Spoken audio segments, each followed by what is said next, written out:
Hello everyone. Today we will start next unit gaseous state यानी गैसीय अवस्था क्या होती है. At normal temperature and pressure there are three states of matter: solid, liquid and gas. In gaseous state intermolecular distance is large and molecules are far apart from each other in comparison to liquids and solids. Intermolecular forces of attraction are also very low in between the gas molecules. Therefore, they are free to move in a zigzag motion. Gases are very low density. They do not have definite shape and volume. They are more compressible. Whenever two or more gases are mixed, they form homogeneous mixture. Gases are mainly classified into two groups: ideal gases और real gases, यानी आदर्श gas और वास्तविक gas. सबसे पहले हम देखते हैं ideal gases क्या होती है. कि वो गैसेस जो कि हर टेम्परेचर और प्रेशर पर गैसों के नियमों का पालन करती हैं, जैसे बॉयल्स लॉ है, चार्ल्स लॉ है, इनका पालन करती है, जिनके कणों में परस्पर आकर्षण नहीं होता और जिनके आयतन वृद्धि में ऊर्जा का परिवर्तन नहीं होता है. मीन्स ideal gases क्या होती हैं? These gases obey gas laws like Boyle's law, Charles' law, Avogadro's law and ideal gas equation at all temperature and pressure. There are no intermolecular forces of attraction and no change in their energy even if their volume increases. Second होती है real gases, वास्तविक gases, जो कि वो gases जो उच्च दाब और निम्न ताप पर गैसों के नियमों का पालन करती हैं और उनका आयतन ताप के साथ घटकर -273 डिग्री सेंटीग्रेड पर शून्य नहीं होता, उन्हें हम रियल गैसेस कहते हैं. यानी रियल गैसेस क्या हुई? The gases which obey gas laws at very high pressure and very low temperature and at -273 degree centigrade their volume do not reduce to zero are known as real gases. अब हम gases के laws देखते हैं कि gas के कौन कौन से नियम हैं. सबसे पहले कि देखते हैं हम बॉयल्स लॉ. देखो, किसी भी गैस पर दाब या ताप का परिवर्तन करने पर उसका आयतन भी परिवर्तित हो जाता है. ठीक है. अब परिवर्तन सभी गैसों में लगभग एक जैसी नेचर के होते हैं, इसलिए इनके कई सारे नियम बने हुए हैं. सबसे पहले बॉयल्स लॉ क्या है? Boyle's law at constant temperature volume of a definite amount of a gas is inversely proportional to its pressure. यानी V जो है V is directly proportional to 1/T, है ना. यानी PV is equal to K is equal to constant. यानी एक स्थिर ताप पर यदि दो गैसों का दाब P1 P2 और उनकी जो वॉल्यूम है V1 V2 हो तो P1 V1 is equal to P2 V2.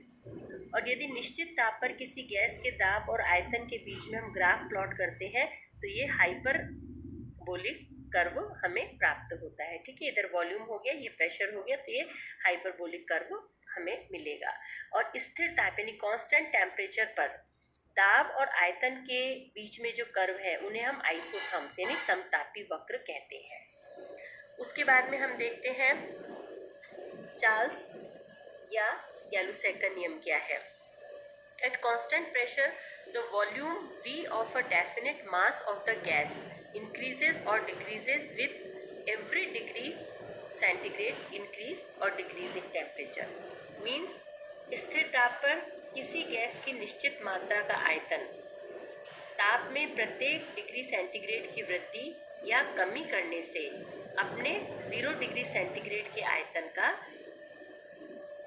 1/273वां भाग वो बढ़ता या घटता है. इसे हम चार्ल्स गैलुसेक का नियम कहते हैं. यानी at constant pressure the volume V of a definite mass of the gas increases और decreases with every degree centigrade increases और डिक्रीज इन टेम्परेचर बाय 1/273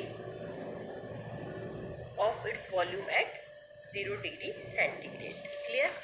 उसके बाद में हम लेते हैं pressure temperature law of Amontons law.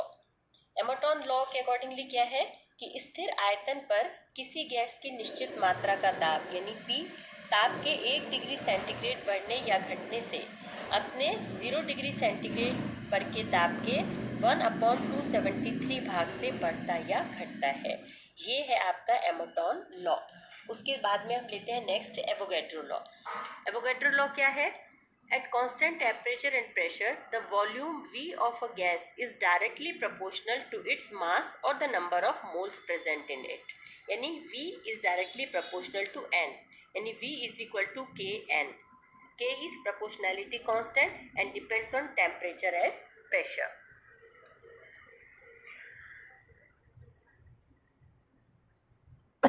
Next है Graham's law of diffusion.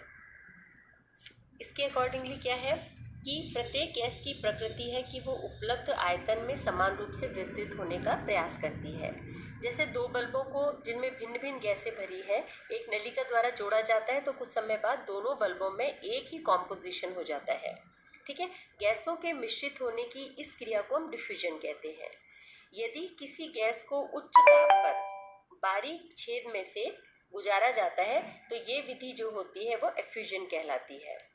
ठीक है, अकॉर्डिंग टू ग्राम्स लॉ निश्चित ताप और दाब पर विभिन्न गैसों के विसरण की जो गतियां हैं वो उनके घनत्व के वर्गमूल के व्युत्क्रमानुपाती होती है। ये है Graham's law. Means at constant temperature and pressure the rate of diffusion of a gas is inversely proportional to the square root of its density. यानी R is directly proportional to 1/√D। अब हम देखते हैं सामान्य gas समीकरण, general gas equation क्या है। कि combining all the gas laws a general gas equation is derived as follows. कैसे कि आपने बॉयल्स लॉ के अकॉर्डिंगली हो गया V is directly proportional to 1/P या PV is equal to constant at constant temperature according to Boyle's law. Charles law के accordingly क्या है, V is directly proportional to T या V/T is equal to constant at constant temperature. और Avogadro law से क्या है, V is directly proportional to N या V/N is equal to constant, है ना, एट कांस्टेंट टेम्परेचर। तो इनको मिला दो तो ये क्या हो गया आपका, यानी V is directly proportional to NT/P या PV/NT is equal to constant. या हम इसको इस तरह से लिख सकते हैं PV/NT is equal to R या PV is equal to nRT। ठीक है, ये है PV is equal to nRT। इसे हम जनरल गैस इक्वेशन कहते हैं। यहाँ पर R एक कांस्टेंट है जिससे मोलर गैस कांस्टेंट या गैस कांस्टेंट कहते हैं और इसको हम PV is equal to nRT को आइडियल गैस इक्वेशन भी कहते हैं। ये समीकरण जो किसी गैस के निश्चित मात्रा के आयतन, ताप और परम ताप में संबंध दर्शाती है, इसे हम इक्वेशन ऑफ स्टेट यानी अवस्था गैस समीकरण कहते हैं। और अगर एक mole gas N is equal to 1 है तो इसके लिए गैस समीकरण क्या हो जाएगा, PV is equal to RT। अब हम देखते हैं R की नेचर क्या होती है, हम इससे निकालते हैं। तो ये हो गया PV is equal to nRT, R is equal to क्या हो गया, PV/NT। तो यहाँ पर P के लिए प्रेशर हो गया, V जो है वॉल्यूम अपॉन N मोल, T टेम्परेचर। तो इससे हम इसकी यूनिट निकाल लेंगे तो हमारे पास में ये आ जाता है कार्य प्रति डिग्री प्रति मोल। ठीक है, ये आपके गैस कांस्टेंट की नेचर है।